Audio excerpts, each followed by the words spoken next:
Zakaria pasal 11. Bukalah pintu-pintumu hai Libanon, supaya api dapat memakan pohon-pohon arasmu. Merataplah hai pohon sanubari, sebab sudah rebah pohon aras dan sudah dirusakkan pohon-pohon yang hebat. Merataplah hai pohon-pohon terbantin basan, sebab telah rata hutan yang lebat itu. Dengar para gembala meratap, sebab kemegahan mereka sudah dirusakkan. Dengar singa-singa mengaum, sebab sudah dirusakkan kebanggaan sungai Yordan.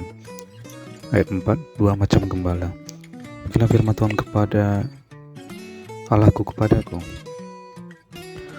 gembalakanlah domba-domba sembelihan itu. Orang-orang yang menyembelihnya dengan tidak merasa bersalah, dan orang-orang yang menjualnya berkata, terpujilah Tuhan, aku telah menjadi kaya. Dan orang-orang yang menggembalakannya tidak mengasihaninya, sebab aku tidak lagi akan mengasihani penduduk bumi.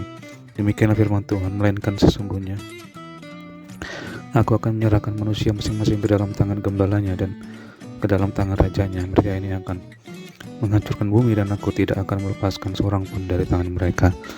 Maka aku menggembalakan domba-domba sembelihan itu untuk pedagang-pedagang domba. Aku mengambil 2 tongkat, yang satu kusuburkan kemurahan dan yang lain kusuburkan ikatan. Lalu aku menggembalakan domba-domba itu. Dalam 1 bulan aku melenyapkan ketiga gembala itu. Kemudian aku tidak dapat menahan hati lagi terhadap domba-domba itu, dan mereka pun merasa muak terhadap aku.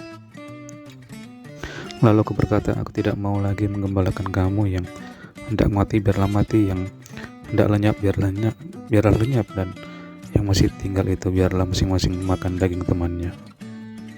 Aku mengambil tongkatku kemurahan lalu mematahkannya untuk membatalkan perjanjian yang telah kuikat dengan segala bangsa. Jadi dibatalkanlah perjanjian pada hari itu. Maka tahulah pedagang-pedagang domba yang sedang mengamati aku bahwa itu adalah firman Tuhan.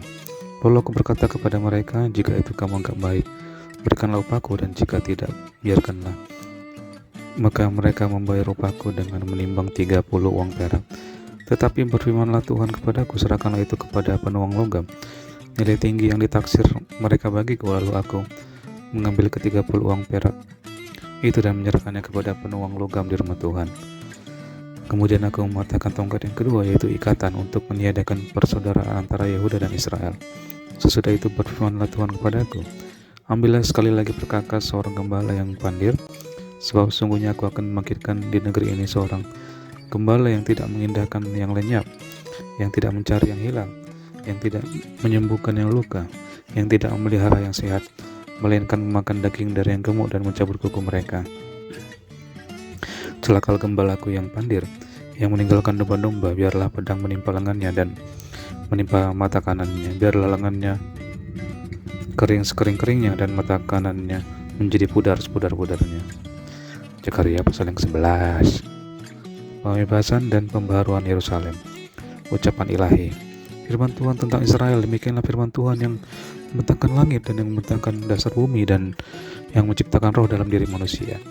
Sesungguhnya aku membuat Yerusalem menjadi pasu yang menyebabkan segala bangsa di sekeliling menjadi pening.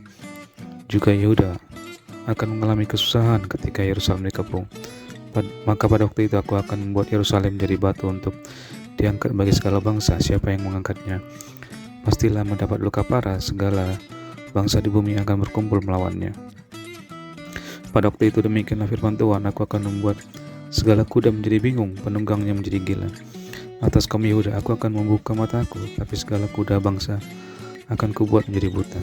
Sesudah itu kaum-kaum di Yehuda akan berkata dalam hatinya, penduduk Yerusalem mempunyai kekuatan oleh karena Tuhan semesta alam, Allah mereka.